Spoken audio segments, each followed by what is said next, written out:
Okay, it's just about showtime, and we're recording already as well. So let's say that tonight we're doing Parasha Tetzaveh. You can find it in the Chumash just after Teruma, and we're going to begin with chapter 28, verse 12. So that is Chaf Ches, Pasuk Yud Beis. It is near the beginning of the Parasha. Just to remind you, in a general sense, of course, we are studying the writings of the ve-ha-Kabbalah, as you know, but that's just for the benefit of the recording. And we are going to start, as I said, near the beginning of the Parasha. The Parasha itself deals extensively with the Bigdei Kahuna, the vestments of the Kohanim, particularly the Kohen Gadol. And we will see a number of ideas which I would like to suggest are actually interrelated regarding the symbolism and the significance of those vestments that he wears. So if you have the Art Scroll Chumash, it's on page 468. And in any other Chumash that you may happen to have, we're on chapter 28, verse 12. So the Torah here is describing the Choshen Mishpat, the breastplate, and in particular, the gemstones that are placed within. If you got the stone Chumash on page 469, you can see an illustration there where you can see the breastplate itself, in which there are 12 cells, 12 units, and that is where the 12 gemstones, or some are precious or semi-precious stones, are positioned. So take a look at the pasuk, V'samta es shtei ha'avanim al kisvos ha'efod avnei zikaron lebnei Hashem. So there are 12 gemstones. There's a reference here to the 2 stones that are on the shoulders, but the main endowment for this breastplate are the 12 stones, of course, as the Torah here says, Zikron Livnei Israel, corresponding to the children of Israel. So Rashi says, so that the Almighty will see the names of the tribes written before him, and he will recall their righteousness. Now, even though it says Shvatim, the tribes, but it doesn't mean the tribes of Israel in the sense of the thousands and thousands of members of each of the 12 tribes, about 50,000 approximately, but it means the patriarch of each tribe, that is to say the 12 sons of Yaakov, maybe Ephraim and Manasseh there, perhaps not, but in any case, it means the 12 sons of Yaakov. So Rashi's idea is that Zikaron, Avnei Zikaron, as a remembrance, they will, so to speak, serve as an Aide Memoire to God to recall the righteousness of Bnei Israel. And this is true especially, says Sepharno, when the Jewish people sin and Hashem is, so to speak,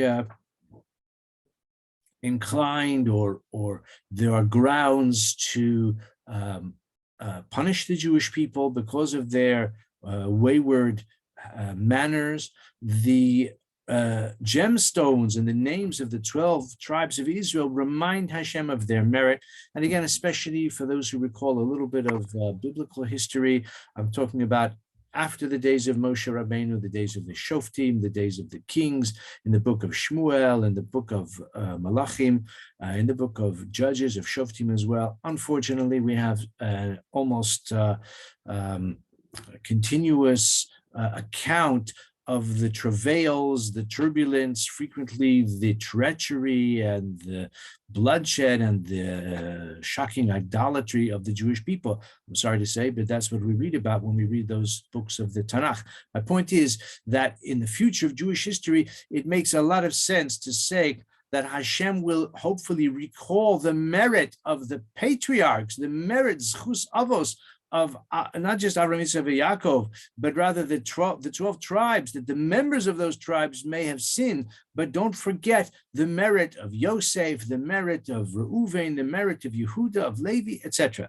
So that's the opinion according to Rashi. But ve-ha-Kabbalah has a different suggestion as well. He says that Al Libo Lifnei Hashem, as the Torah says here, that he will carry these names, V'nasa Aharon es Shmosam Lifnei Hashem, that Aharon will bear these names before God. Al Shtei Ksofah Zikaron, says the ha-Kabbalah, the point is lehispalel aleihem. Aharon will be reminded of the children of Israel so that he will pray for them. In other words, he will go about his avoda, his divine service, with an awareness, not forgetting why he's there and what his function is.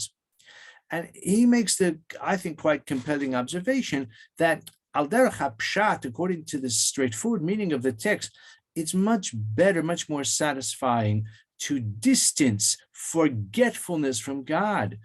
According to Rashi, the Torah says, Zikaron livnei Israel, a remembrance for the children of Israel, to remind Hashem. Says the ha-Kabbalah, does God need reminding?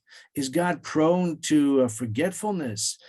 Does he need an Aide Memoire, the one before whom there is no shikha lifnei hamakom, as we say many times in our liturgy, especially on Rosh Hashanah, Yom Kippur as well? So it makes more sense to say that it is man who is prone to forgetfulness. He says, al ha'adam ulasev, so to direct or to attribute the need for the zikaron, for the Aide Memoire to man, who says ha'alul ma'od al hashikha, who is very prone to forgetfulness. In fact, I once read that there are 3 signs of old age. One is loss of memory, and I can't remember the other 2. Anyway, okay. So those are this is the nature of the human condition. It requires as I say, a memory aid. Many years ago, I heard from my late father-in-law, Dr. Fox, Dr. George Fox, Zichron Livracha, that he was approached by a man called Sim Goldman. I mean, he got to know him because this Sim Goldman was a rabbi. He was a doctor as well, a doctor of psychology, as it happens, and he worked for the U.S. Armed Service. Sim Goldman was a chaplain in the U.S. Navy, and he served on a naval base in the early 1970s, and he wore his kippah in accordance with Jewish practice, especially for a rabbi. And he had no problem with it, and he wasn't given any harassment for it. And then subsequently, he got a PhD, and he was working on an Air Force base in Riverside, California.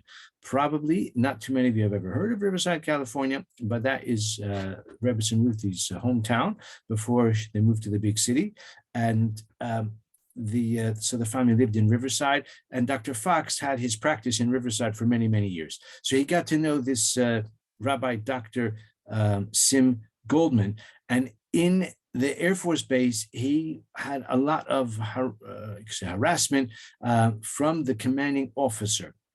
There's more to the story, but it's not important. The point is that he was in a position where he was under a lot of pressure to not wear his kippah. So he was talking, Sim Goldman was talking to a colleague who was the Catholic chaplain, probably was a lot busier than the Jewish chaplain, actually, if you consider how many Catholics versus how many Jews would be on the Air Force Base. Nevertheless, spoke to him, and he said, maybe you can speak on my behalf. He said to the Catholic chaplain, speak to the commanding officer. He's really giving me a lot of grief over wearing a kippah. It's a matter of Jewish principle. It's a matter of halachic observance. And the Ruthie is alerting me to the fact that actually Sim Goldman even worked for Dr. Fox as well. Okay, thank you for that information. And Sim Goldman told my father-in-law that he spoke to the Catholic chaplain, and he said, can you speak to the commanding officer on my behalf? So the Catholic chaplain went to the commanding officer, and he said, I'd like to speak to you about Chaplain Goldman. He says, yes, I'm happy to talk to you about it. Obsessed me very much. He wears his religious headgear. It's not in accordance with military protocol. So he said, I want you to know why he wears it. He wears his kippah because it's a symbol that he is working and he is on duty. He's on duty before God 24 hours a day, 7 days a week. He's on duty all the time. That's why he wears it. So the commanding officer said, really? He said, I didn't realize that. He said, that I like. A soldier who's on duty 24 hours a day, 7 days a week, that is something I can respect. My point is that this is what ha-Kabbalah is saying about the Kohen Gadol as well.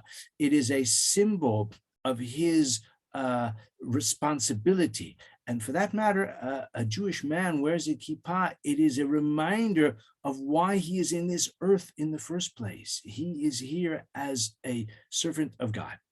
So this is what the ha-Kabbalah says about Zikaron. Now, an interesting thing is, for those who pay attention to Rithi's very helpful reminders about the Shir tonight, so we've called it Aide Memoire.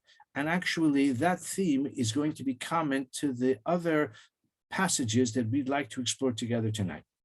If you look a bit further, in the same chapter 28, look at verse 35, Pasuk Lamed Hey.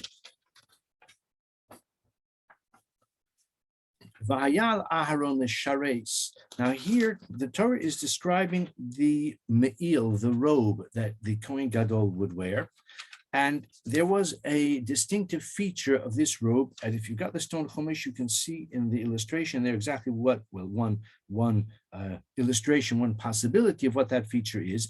I'm referring to the hem of the robe. The hem of the me'il would have bells and rimonim that were in between. Bell, rimon, pamon for rimon. And that's exactly what it says in Pasuk Lamed. Hey, v'hayal Aharon leshares, and Aharon would wear that garment, that me'il, when he would serve, and the bells tinkling at the hem, v'nishma kolo, would cause his voice, not really his voice, but the sound of the tinkling of the bells would be heard bevo el ha-Kodesh, when he approaches, when he enters the holy section of the temple or here of the Mishkan, Lifnei Hashem, when he goes before God, who would say so, and when he leaves, v'layamos, and he won't die.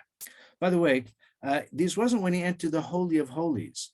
The Kodesh HaKadashim, he would only enter, well, it was multiple times, but only one day of the year. Of course, that is Yom Kippur. And when he went lifnai v'lifnim, he would not wear the robe. He wore only the white linen clothing. I'm only reminded of that because ha-Kabbalah draws attention to it. He mentioned some of the other commentaries who are, analyzing that question, and he says they've overlooked the fact that when he would enter the Holy of Holies, he wouldn't even be wearing it because that was only on Yom Kippur. But that's just by the by. But all the other days of the year, including Yom Kippur, when he was not in the Holy of Holies, when he would perform the avoda on all the other days of the year, including Yom Kippur, when he's not in the Kodesh HaKadashim, he would wear this me'il, and this robe would have on the hem these bells. What is the symbolism of it? So it says v'nishma kolo. So Ramban says an explanation which is fairly well known.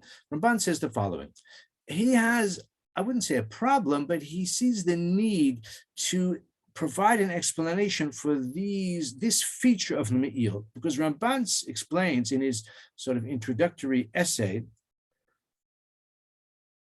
to the Parasha that in general, as the Torah says, lechavod u'lesiferes, that the garments of the Kohanim and the Kohen Gadol especially are for glory and for splendor. Says Ramban, if we look at each of them, he demonstrates how each of those special garments are associated with royalty, associated with dignitaries, are associated with attire which evokes admiration and even awe in those who see them.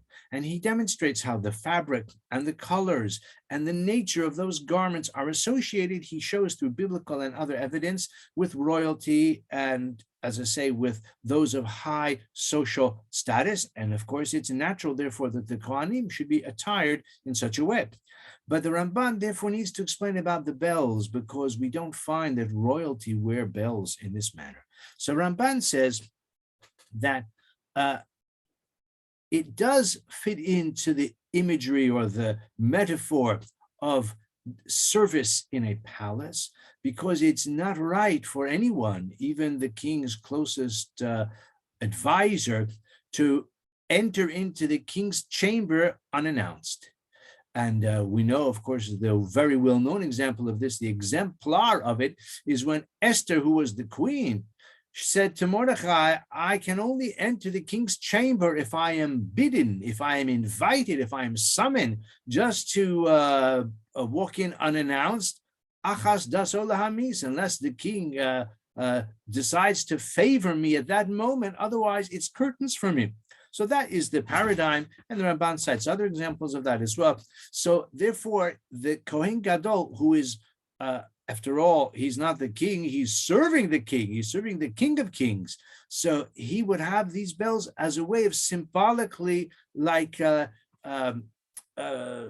indicating or revealing his approach. And even when he leaves as well, he says someone who has an audience with the king, he doesn't leave stealthily like a thief in the night. When he's finished his audience, so he asks for permission to leave, and he doesn't just slip away undetected. So therefore, he has those bells, and it says in the pasuk, take another look, when he enters the holy section, the heichal, of the Beis Hamikdash or of the Mishkan, in the case of Aaron himself, Uvid say so, and when he leaves, so that he will not die.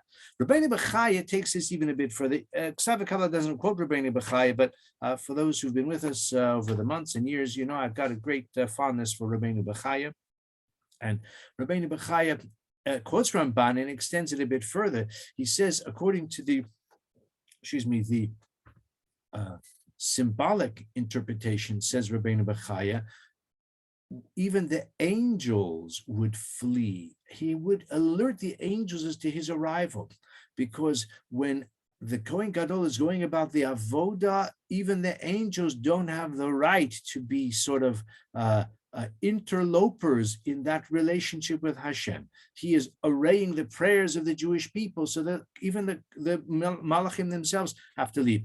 Or perhaps maybe these are malachei Kabbalah, these are malachim who are perhaps holding him to account. So it kind of symbolizes the authority or the capacity of the Kohen Gadol to dismiss the angels, so that no one will be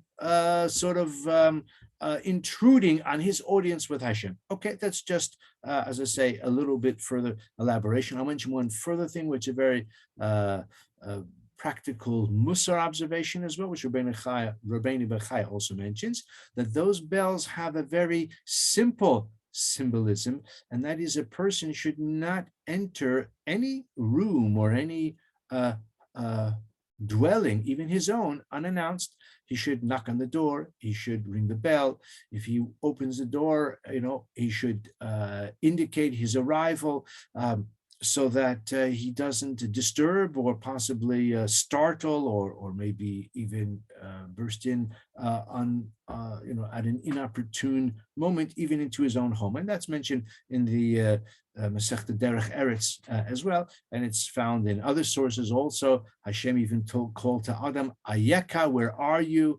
In order to sort of alert Adam to the fact that Hashem is seeking his attention. So it says a person should not enter even his own home, as I say, unannounced or without knocking. Okay, let me tell you though, what Kabbalah says about this. He has another approach. He says this tinkling of the bells, v'nishma kolo, it is not as the Art Scroll people probably render it. Its sound shall be heard when he enters the sanctuary. According to the Kabbalah, v'nishma kolo means that he, Aharon, shall hear the tinkling of the bells. And that would fit in also, according to the view that the bells, according to the Art Scroll illustration, which is Rashi's opinion, the bells and those decorative pomegranates, little tiny pomegranates, decorative, were alternated. So the bells were between the pomegranates were between the bells. But there's another view that the bells were within the pomegranates, literally within. So the pomegranate was maybe fabric, and it, or whatever it was, it encased the little pa'amon, the bell. In other words, the sound of the bell would be muffled, according to that. V'nishma kolo, says ve-ha-Kabbalah, it doesn't trouble us that the sound, that those pomegranates, those rimonim, again, it's just a decorative expression, a metaphoric expression, will muffle the sound because the sound wasn't for anyone other than Aharon himself. Just as it says by tzitzis, all of the men, hopefully on this Zoom shiur, are wearing tzitzis. So we know, and the women also are familiar with the pasuk, Ureisem also, you shall see them, Zachartem, and you shall remember the commandments of the Torah. The Torah says that the tzitzis have a function, doesn't mean it's their only function, but the tzitzis have the property of causing a man, and even a woman who sees tzitzis, to recall the mitzvahs of the Torah. Okay? Mitzvahs of the Torah says, because the word tzitz, he says, like the word latzitz, metzitz min ha-charakim, like it says in Shir Hashirim, to glimpse between the cracks of the wall or the open door. Metzitz min ha-charakim. Tzitz is to glance or to gaze or to view. Says Rabbein ve-ha-Kabbalah, that just as the tzitzis are viewed and a person recalls the commandments as a result, so says ve-ha-Kabbalah, the sound of the bells alerts the Kohen Gadol, reminds the Kohen Gadol.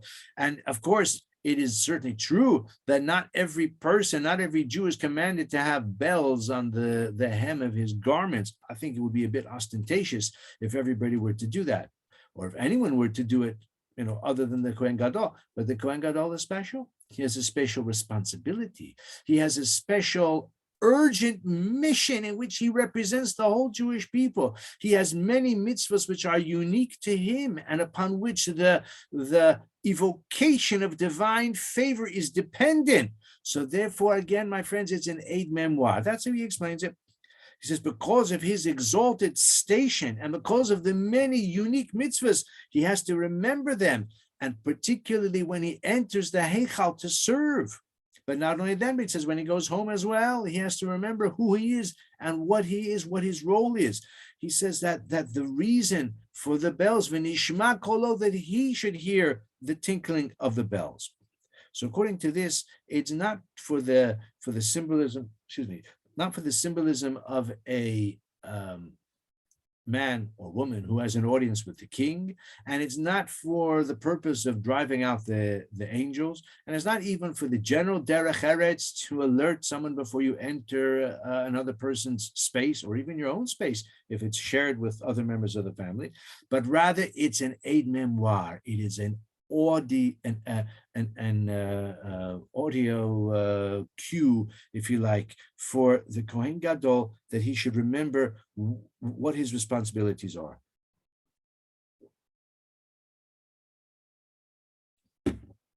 Finally, in the minutes we have left, I'd like to look at the third example of the vestments of the Kohen Gadol, which you can find actually on the same page. It is Pasuk Lamed Ches. Here we have one of the vestments which is much analyzed and debated as to what it looked like and where it was positioned and how it was secured to the Kohen Gadol on his head. And we're talking about the tzitz, which here it says the head plate, sometimes translated as a diadem as well. So in Pasuk Lamed Ches, verse 38, Vaya al Meitzach Aharon, it shall be on the forehead of Aharon, meaning Aaron and his descendants, the high priests in future generations as well.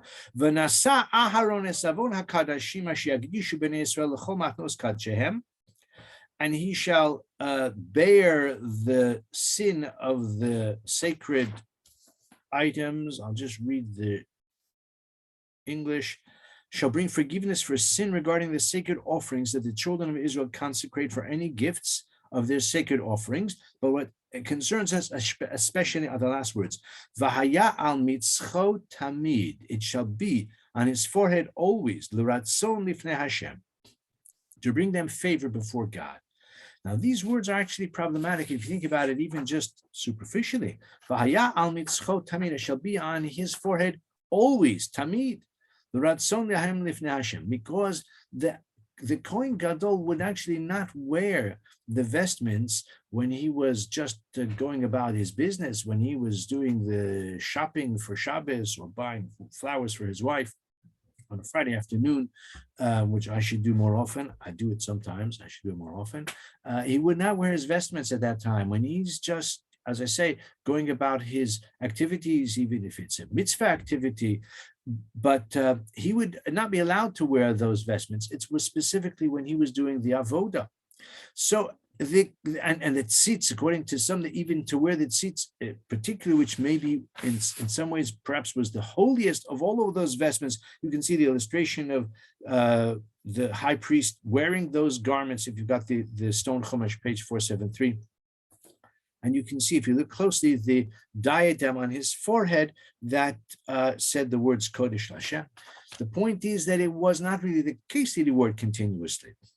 So Rashi says the meaning is that it would continuously evoke divine favor. It had the capacity that tzitz has the ability to atone for certain types of transgressions. And even when he wasn't wearing it, the tamid refers to the Ratzon Lifnei Hashem. So take another look at the pasuk, the last words of pasuk Lamed Ches. Vayal mitzcho tamid l'Ratzon Lifnei Hashem. So Rashi reads it Vayal mitzcho, and it will be on his forehead when he's doing the avoda. That's where it's placed.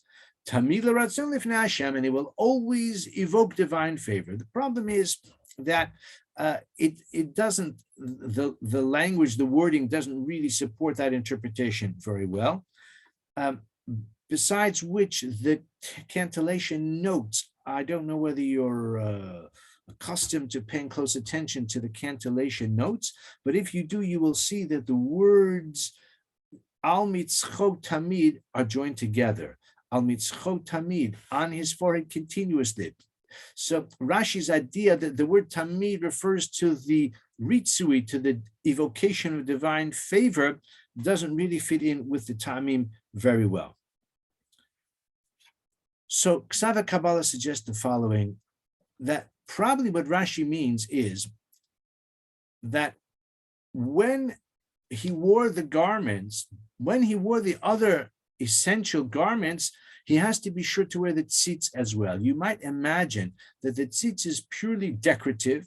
It doesn't serve any evident function. And I might have imagined that he can wear the main garments, but this one maybe is not required. So perhaps that's why the Torah says, V'haya al mitzcho tamid, whenever he's wearing his priestly vestments, he has to be sure to wear the tzitz as well. And it could even be that the pasuk could have said, V'haya tamid al mitzcho, it would always be on his forehead. But because it says the word tamid at the end, meaning it says Vayal mitzcho tamid at the end of that phrase, and it is linked therefore to l'Ratzon Lifnei Hashem. So the word tamid, so to speak, refers to wearing the tzitz, but it alludes to the fact that the tzitz will have the effect of, as I say, evoking divine favor all the time. I know it's a bit complicated and a bit technical, but that is his suggestion to explain what Rashi means. But ha-Kabbalah himself, as we've seen consistently, has a kind of creative flair, and he suggests a different meaning. I won't say altogether, but a different meaning, approaching it in a different way. And again, my friends, it's consistent with what we've said about the first two examples of our study tonight. It is consistent with this idea of the Aide Memoire. He says, Tamid l'Ratzon Lifnei Hashem. The point is that Aharon himself has to be reminded while he's wearing the tzitz, which is, in, as we said, maybe in a way the holiest of all of the vestments that he's wearing. He says that he has to be sure not to let his mind wander to some other subject. And he says a novel explanation. The word tamid means always. Says ha-Kabbalah, the word tamid, the essential root of the word tamid is mem dalet. Take a close look at it. Taf mem yud dalet. He says the essence of that word is mad. Mad, not mud like when it rains, but mad like the word midah, or lehit moded. Lehit moded is to contend with. Limdod is to measure. The word midah is a measure, but it suggests to measure in an attentive way. So even the expression Baal midos, do you have good midos? Do your children have good midos? Do those around you gain, are you a good role model in your own midos? I'm just saying by way of example, the word midos that we often use refers to character traits, characteristics. It refers especially to behavior which is admirable, which is exemplary, perhaps. Exemplary midos, we say. Says ha-Kabbalah, the word tamid doesn't necessarily mean always. It can also mean with attentiveness, with exacting, in a meticulous manner. The word tamid, and he proves it from a pasuk in Yechezkel. We don't have time to go into that. So he says, as we know, in fact, he did not wear the tzitz tamid all the time. He wasn't allowed to wear it all the time. He only wore it when he did the avoda, when he went home at night or was going about his personal affairs. He would not wear it. So according to this, the meaning is vaya al mitzcho tamid. It should be on his forehead in an exacting way, not that he has to measure precisely the position, but his awareness of it, his attentiveness, his meticulous consciousness of the fact that he is the Kohen Gadol. He is acting on behalf of the Jewish people. He is seeking to win or to somehow be worthy of divine favor. So the intention is that his awareness of the tzitz should be with precision, should be in a reliable way, in a conscientious way. And in that way, he can evoke the ritzui, the divine favor. So what we've seen tonight, just to sum up as we like to do, or to review rather, is we've seen about the Avnei Zikaron, which is usually understood to mean that Hashem will remember Bnei Yisrael. Says ha-Kabbalah, let's not imagine that God needs reminding, but rather that Kohen Gadol needs reminding. He needs to be reminded of the righteousness of the Jewish people. He needs to be reminded of his own duties, his own responsibilities, because a person is prone to forgetfulness, as we mentioned, the 3 signs of old age. I've got it written down so I don't forget.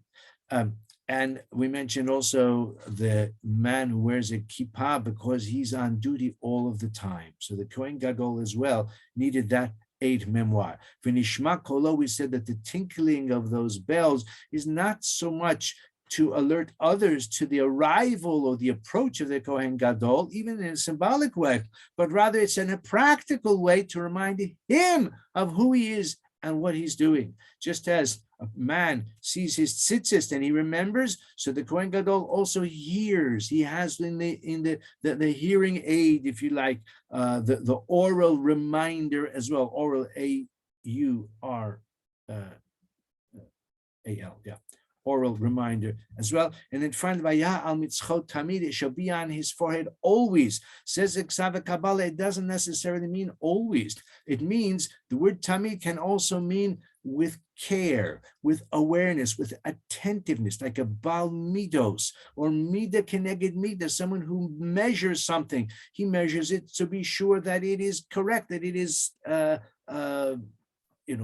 one weight is equal to the other weight, and that conscientiousness is what the Kohen Gadol should exemplify in his avoda, and in this way he can serve as the emissary of the Jewish people, and he can hopefully evoke divine favor for Klal Yisrael. We don't have the Kohen Gadol any longer, but we can still learn about his role, learn about his vestments, and hopefully we have learned a little bit tonight about the Parsha. I want to thank everyone for their attentiveness. I'm sure you've been attentive, and I wish you Shabbat Shalom. Have a wonderful Shabbos. Thank you so much, Rabbi Simon. Thank you. The pomegranates. Thank you very much. Did I miss Thank you, that? Rabbi Simon. Thank you. Thank you. Thank you. Thank you, Rabbi Simon, Polly. did I miss the bit about what the reason for the pomegranates? The pomegranates, we just said that the simple reason, the simple significance is they're just decorative. But according to the view that the pomegranates were not in between the bells, but rather the bells were inside the pomegranates. So the hem was adorned with these decorative, not real pomegranates, just a shape similar to a pomegranate, but there was a little bell inside each pomegranate, in which case it would be very muffled, you could hardly hear it. So the Kabbalah says, according to his explanation, that it wasn't for people around him to hear, it was just for him. It was loud enough for him to be aware, to remind him. So that's just a kind of by the by explanation of how, even according to the view that the bells were within the pomegranates, it would serve. But many understand it like Rashi, that the pomegranates were just decorative in between each of the bells. And the sash that was particularly, was it 32 cubic or something, whatever? Is that any relevance? I'm sure that it is, but we didn't discuss it tonight.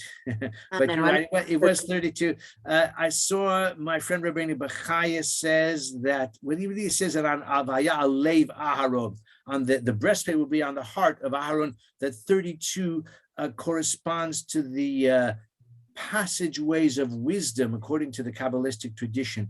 There are 32 nesivos ha-chochma, 32 like channels of divine wisdom. So because the turban was obviously on his head, that may be a symbol for that.